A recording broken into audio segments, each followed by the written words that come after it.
Hello guys, आज है day 4 और हम सोमनाथ के लिए निकलने की तैयारी कर रहे हैं। थोड़ा सा टायर्ड फील कर रहा हूँ, इसलिए मेरी आवाज़ और मेरी आंखें थोड़ी सी ये है।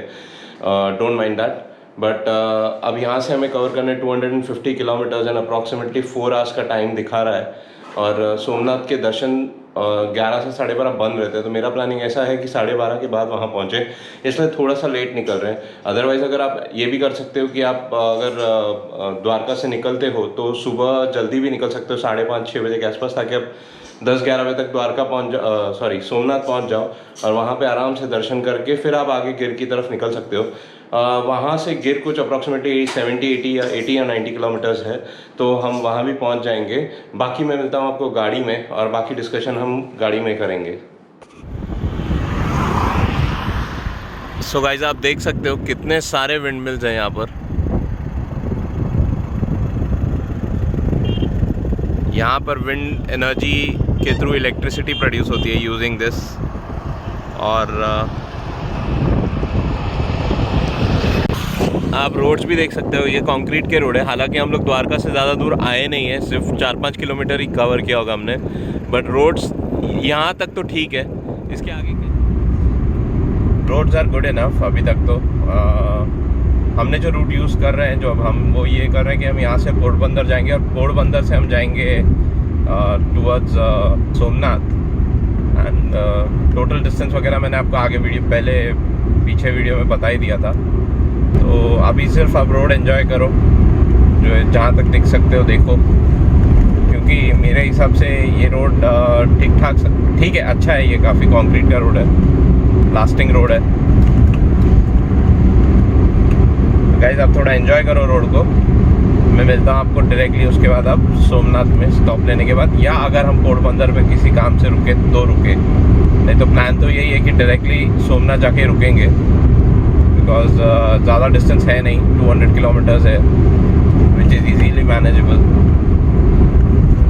एवरेज स्पीड 80 के आसपास ही रखेंगे अपन, क्योंकि उससे ज़्यादा भगा के ज़्यादा फ़ायदा भी नहीं है।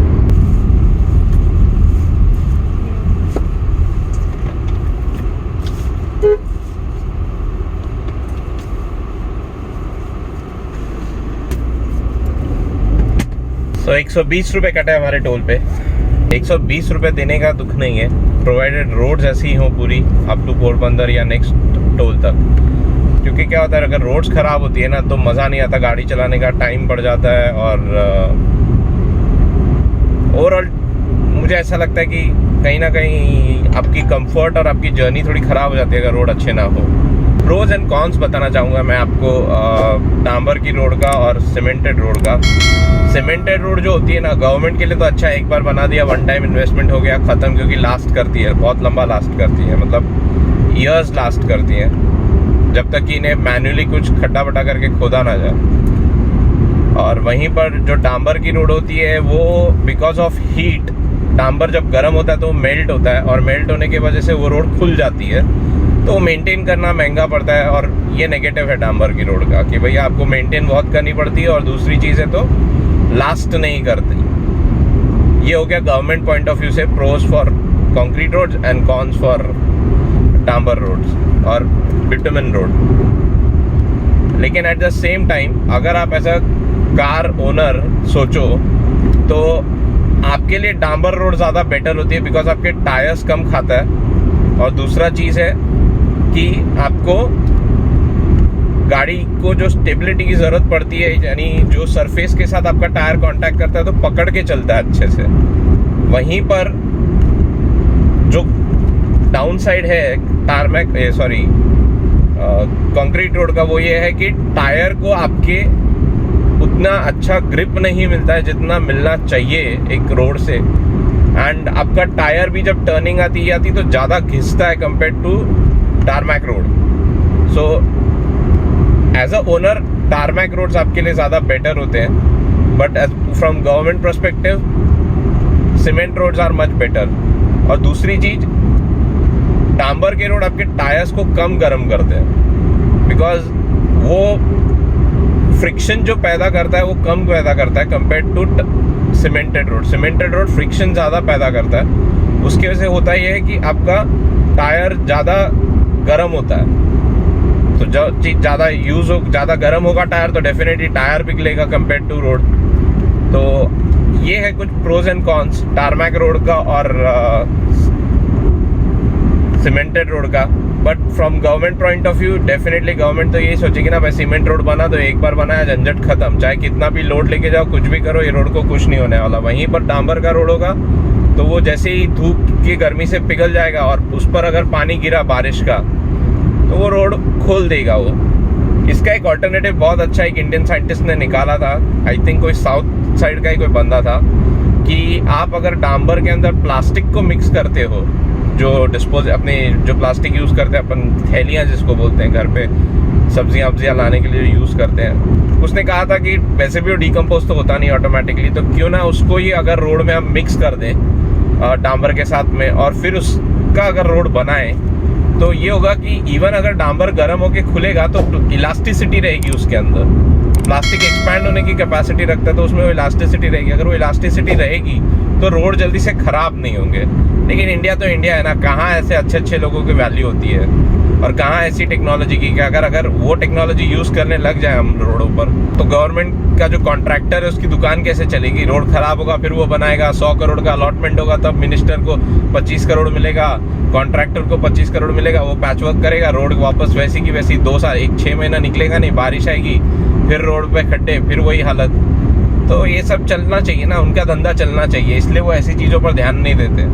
सो गाइस जहाँ हम जा रहे हैं वो सोमनाथ जी का मंदिर है और वो मंदिर की कुछ हिस्ट्री ऐसी है कि कई मुस्लिम राजाओं ने उसे तोड़ा है और फिर हमारे हिंदू राजाओं ने जब वापस गुजरात को कैप्चर किया या सोमनाथ एरिया को कैप्चर किया तो उसको रीबिल्ड कराया हुआ है और अप्रॉक्सीमेटली 4 से 5 बार उस मंदिर को तोड़ा गया है और उसमें से एक बार औरंगज़ेब और एक बार गजनी ने तोड़ा है। तो कहीं ना कहीं मुझे ऐसा लगता है कि हमारी संस्कृति पर कई बार आक्रमण किया गया है, बट हम क्योंकि अड़िग रहे हैं हमारी संस्कृति को लेकर के, इसलिए हम बचे रहे हैं और हमारे मंदिर वगैरह बचे रहे हैं। और जब जब हमारी संस्कृति पे हमला हुआ है हम लोगों ने उसका डट के मुकाबला किया और डेफिनेटली हमने हमारे जो सांस्कृतिक धरोहर थे उन्हें कहीं ना कहीं वापस रिगेन किया है। गाइज ये इंपॉर्टेंट नहीं कि मंदिर तोड़ा गया है और मस्जिद बनाई गई या मस्जिद तोड़ी गई मंदिर बनाया गया, इंपॉर्टेंट ये है कि हम हमारे कल्चर को कभी ना भूलें।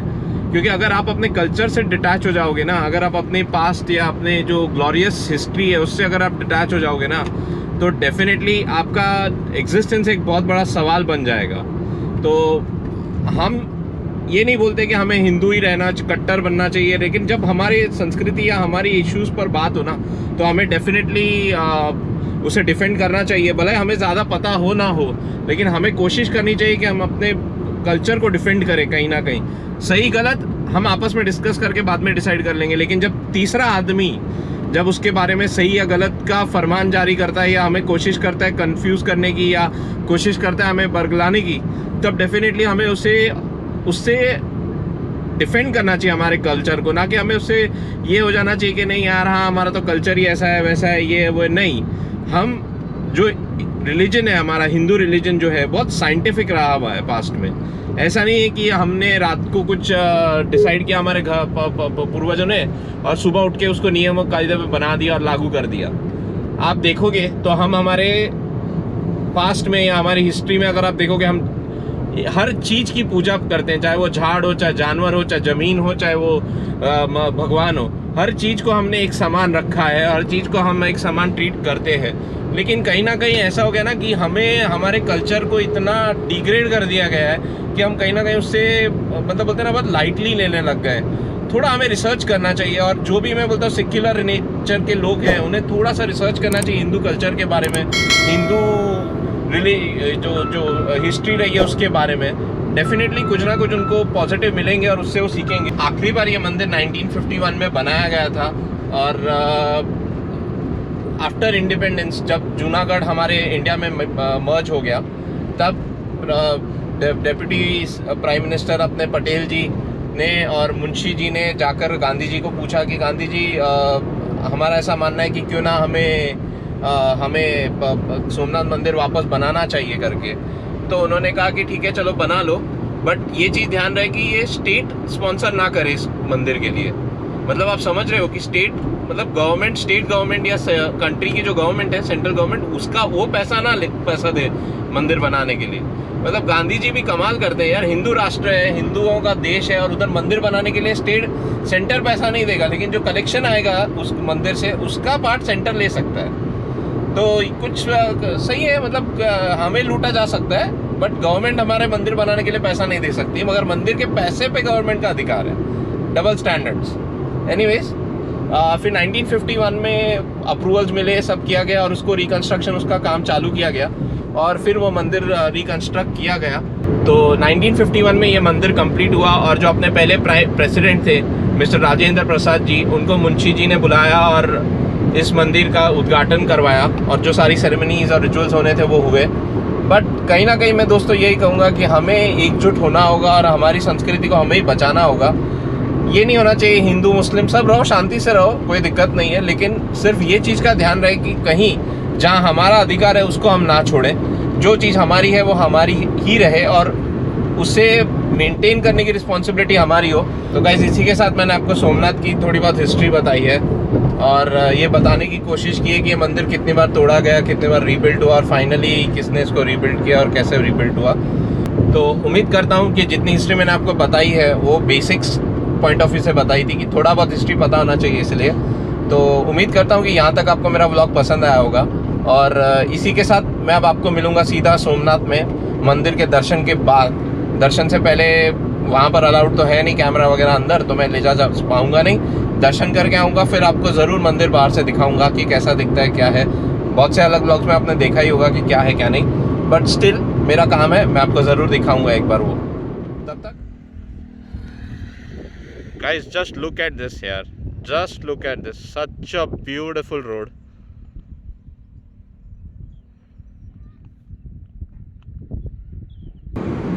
ये देखो, लेफ्ट में पूरी खेती बाड़ी चल रही है, राइट में पूरा समुद्र चल रहा है।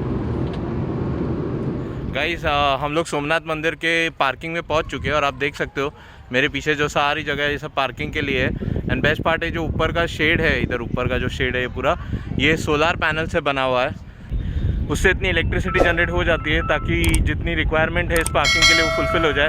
एंड मे भी हो सकता है आसपास के परिसर में जो भी यूज़ होता होगा उसमें भी वो यूज़ हो जाती होगी। सो गाइस, चलो अब मंदिर की तरफ जा रहे हैं, और जैसा कि आप सामने देख सकते हो वो मंदिर है, तभी हमें वहाँ चल के जाना है। तो वहाँ जाते हैं, दर्शन करते हैं, उसके बाद आपको मिलते हैं। गाइस, सामने आप देख सकते हो भोले बाबा की ज्योतिर्लिंग का एक 12 ज्योतिर्लिंगों में से एक ज्योतिर्लिंग है सोमनाथ जी। गाइस, अपने दर्शन हो गए, प्रसाद अपन ने ले लिया है, और बस अभी मंदिर से निकल रहे हैं, पार्किंग की ओर जा रहे हैं। तो चलो मिलता हूँ मैं आपको लंच पे, जहाँ पर मैं लंच करने वाला हूँ, तो सीधा मिलता हूँ भी आपको वहीं पे। तो गाइस, अपना लंच हो चुका है, और अपन निकल रहे हैं अभी गिर की तरफ। सोमनाथ में सुख सागर में अपन ने लंच कर लिया था, और बढ़िया से खाना वाना हो गया है। अब चलते हैं गिर की ओर। गिर यहाँ से जहाँ मैं ठहरा हूँ वो 59 किलोमीटर्स है। So I'm expecting reaching time in next 1 hour. Take the next left onto National Highway 51, National Highway 18, then make a U-turn. So guys, Somnath मंदिर से कुछ अप्रॉक्सीमेटली 4 या 5 किलोमीटर बाद एक ब्रिज आता है। वो ब्रिज के नीचे से राइट मारना होता है संस गिर के लिए, यानी गिर फॉरेस्ट के लिए, और कुछ 36 किलोमीटर्स है सांस। और जो जहाँ मैं ठहरा हूँ वो 5-6 किलोमीटर उसके और आगे है, और सिंगल लेन रोड है, सिंगल अप है सिंगल डाउन है, जैसा आप देख सकते हो सामने। तो थोड़ा केयरफुली ड्राइव करना होगा ये रोड के ऊपर, क्योंकि कोई भी किधर से भी आ सकता है और कैसे भी इधर ओवरटेक करते हैं, कोई नियम कायदे इधर होते नहीं है। और रोड्स की कंडीशंस ठीक ठाक है, मतलब एवरेज है। हो सकता है कुछ पैचेस बिलो एवरेज भी हो, क्योंकि नहीं तो इतने कम डिस्टेंस के लिए 36 किलोमीटर्स के लिए 49-50 मिनट्स दिखा रहा है। मतलब definitely your speed will not be exceeding 35-40 kilometres per hour. Plus ऐसे बीच बीच में आपको ट्रक्स रिक्शास ऑब्स्ट्रक्ट करने के लिए आएंगे। थोड़ा संभाल के यहाँ पर गाड़ी चलानी होती है, क्योंकि roads are not that good. हांस 35 जैसा लिखा आ रहा है सामने माइलस्टोन पे। को डायरेक्टली मिलता हूँ अभी अपने होटल पे जहाँ अपन ठहरने वाले हैं। तो गाइस डे 4 आज एंड हो गया और जर्नी वाज ओवरऑल गुड। रास्ते अच्छे मिले हमें और जो डिस्टेंस आज कवर करना था वो उतना ज़्यादा था भी नहीं कि स्ट्रेसफुल रहे। तो जो टोटल ट्रैवल टाइम एक्चुअल रहा वो 4.5 आवर्स का रहा। उसके अलावा मंदिर में हमने क्वालिटी टाइम स्पेंड किया अप्रॉक्सीमेटली 1 घंटे का। हम 1 घंटा मंदिर में आराम से बैठे रहे, ज़्यादा भीड़ वगैरह मिली नहीं थी तो वी वर लकी इनफ। सो 1 घंटा हमने वहाँ टाइम स्पेंड किया। उसके बाद हम लंच वंच के लिए रुके, 1 घंटा उसमें चला गया। तो सब कर कुरा के हम कुछ 4 के आसपास हम होटल पहुँच गए थे और ओवरऑल डे वाज एक्सीलेंट। अगर आपको ये मेरा व्लॉग पसंद आया है और अगर आप चाहते हो कि इस सीरीज़ को पूरा देखना है आपको, तो प्लीज़ मेरे चैनल को सब्सक्राइब करें, डू लाइक माई वीडियोज़ अगर आपको पसंद आता है तो, और बेल आइकन ज़रूर दबाएं ताकि जब मैं डे 5 और डे 6 की जर्नी डालूँ तो वो आप देख पाओ। Thank you guys, thanks for watching this video till now, thank you very much.